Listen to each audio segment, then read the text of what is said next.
morning, good afternoon, good night, good evening, wherever you are around the world, around the country, around the state. Welcome to another episode of the Silk Stocking Sisters podcast. I'm your host, Dr. Theresa Canada, and I thank you for continuing to listen in and watch the videos here on the YouTube channel. And I appreciate your support in terms of subscribing, liking, and also comments that you want to share as I pursue this journey that I'm on with this podcast. So this is going to be a podcast update, starting with what's going to be happening for the next couple of episodes. So I want to update you on some information that I want to share. So this is basically this will be my full year. These means I've been on this podcast for a full year as we speak. And I want to talk about some changes I'd like to make as a result. Now, due to making sure I can provide content that is relevant to the purpose of the podcast, I will be starting episodes every other week beginning in January 2025. So just be mindful of that. And I appreciate your continued support. The next few episodes that you're going to see and listen to and watch will focus on the history of both my elementary public schools in New York City, where I will provide an actual video of each school, which is very challenging for me. I'll be outside. You'll see I did this myself, where I'm outside filming, videotaping my elementary school that I attended from kindergarten until third grade. And also when I was able to go to the next elementary school, PS6, which is from fourth, fifth, and sixth grade. So you'll be able to see that I'm going to just talk about the schools, and you're going to actually see me out there on the streets and showing you the videos and of what it looks like then, what it looks like now in terms of the school. So that's going to be very interesting. That was a challenge for me, but hey, I'm up for it. Okay, so that's part of it. So I want to make sure I bring variety and bring the real situation to everybody here so they can know. So basically that the podcast is based upon the experiences of me and my friends going through PS6 as part of a so-called desegregation effort. And you'll see the distinct difference between the two buildings and the two schools, how it is now for those same buildings and same schools. So that's going to be very interesting. So that's something I want you to look forward to watching that. Okay. There will also be an episode about the role of Black males integrating public schools in the North. There's very little, some people ask me when I wrote the book, why didn't you talk about the Black males in the school? I said, well, there were so few who actually attended PS6. And so I wasn't able to have a comprehensive number of people to interview for the podcast. For the book. I'm sorry, that's about the book. So I'm just saying to you as a whole, that was part of it. So I had my classmates, a few of my classmates on early on last year. And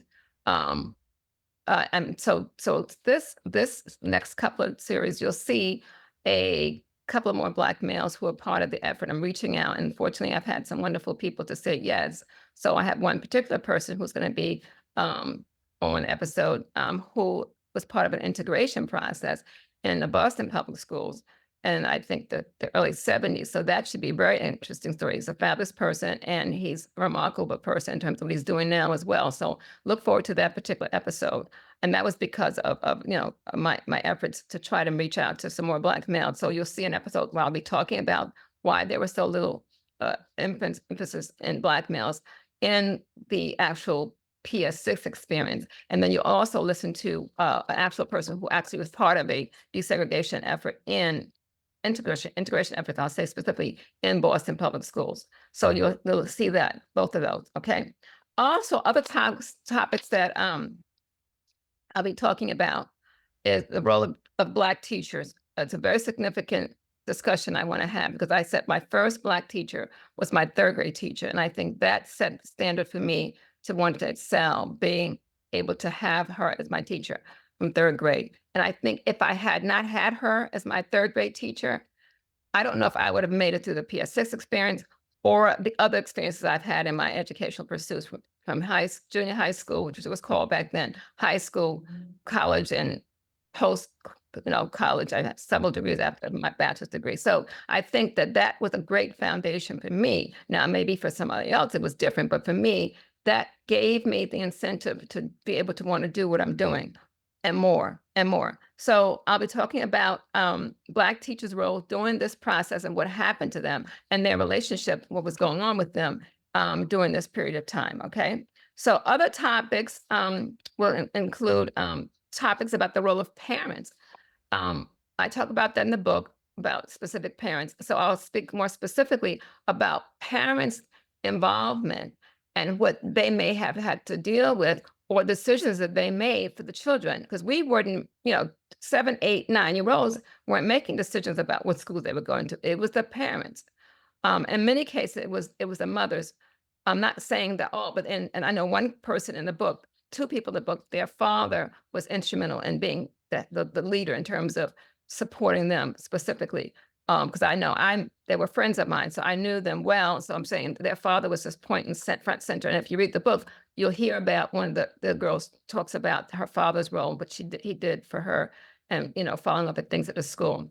So that's also very important because I think parents' issues are significant. Because I talk about my own experience when I became a teacher, or when I actually was subbing in New York City public schools later on I think it was in the 80s. And it's the story about what was happening then that I'm saying to you is just as relevant as what took place with me when I was in elementary school. So I think that's going to be a very interesting episode that you can listen to and understand and from what context that comes from and how that can apply to today's situation in public schools for Black teachers in particular. All right. But also other teachers, Latino teachers, and Latina teachers as well, which is significant. Another topic that's very important to me, because I'm very social and I talk about friends. I'll be discuss the role of friends slash classmates in one of the episodes coming up, and how that allowed me to pursue educational excellence. And without my friendships, I don't know if I would have been able to survive the PS6 experience. I mean, I had a wonderful friendship with people in my elementary school before I went to PS6, which was a good foundation to begin with. But those mostly, I had most of my friends, of course, were Black in my first elementary school, and I had a very good friend who was Chinese who lived across the street from me. And she and I were close. We were in the same class, and we were close friends. We lived across the street from each other. So I got to learn a lot about the Chinese culture through her at an early age, which many people didn't have the opportunity, especially living in Harlem. So I'm just saying that was interesting. I'll talk about friends and friendships and the significance of friendships that helped me and other people go through this process during the mid '60s and beyond. Then I'll talk more about the episodes. I have other episodes that will provide research because I'm a researcher. So anyway, you find out about more research about the connection between health and friendship. So that should be interesting because there is a connection about the health, which I found, and friendships, how that impacts one's health. And especially as people are now moving on, it's the people who don't have the connection with friends when they were young, and then, of course, later on, it says a lot about a person's physical health. And so that comes from my counseling background, where I got to talk about the emotional and mental aspects as well. So lastly, I think one of the last episodes, I'll share information about the social economic status of families and the relationship between one's financial background, means what kind of financial situation a family had, and educational opportunity in New York City public schools during the 1960s and how much of an impact that made. So not just with the housing situation, but also, you know, one person's financial situation, what's the social background, with, for give an example, I talked about how um, some students had the option to go to private schools, and get scholarships, and other people had parents had the wherewithal. So as the city was changing in terms of the whole desegregation process, many parents, specifically parents, people who were not of color, left the city in large numbers and moving to the suburbs and attend the suburban schools. And I'll touch upon that, interesting enough, not just with the families, but also the relationship with teachers. So you'll hear specifically when I talk about how teachers who worked in New York City public schools, yet and still did not live in New York City. So I'll talk about that. Listen for that episode about how that impacts the relationship of teachers, as well as the role of how socioeconomic differences changed over the period of time that was going on in the New York City public schools. So there's a couple episodes that's coming up that's really interesting, and I hope you look and listen for them. And as I said before, thank you again for supporting the channel. And hopefully, we'll keep this up for a while.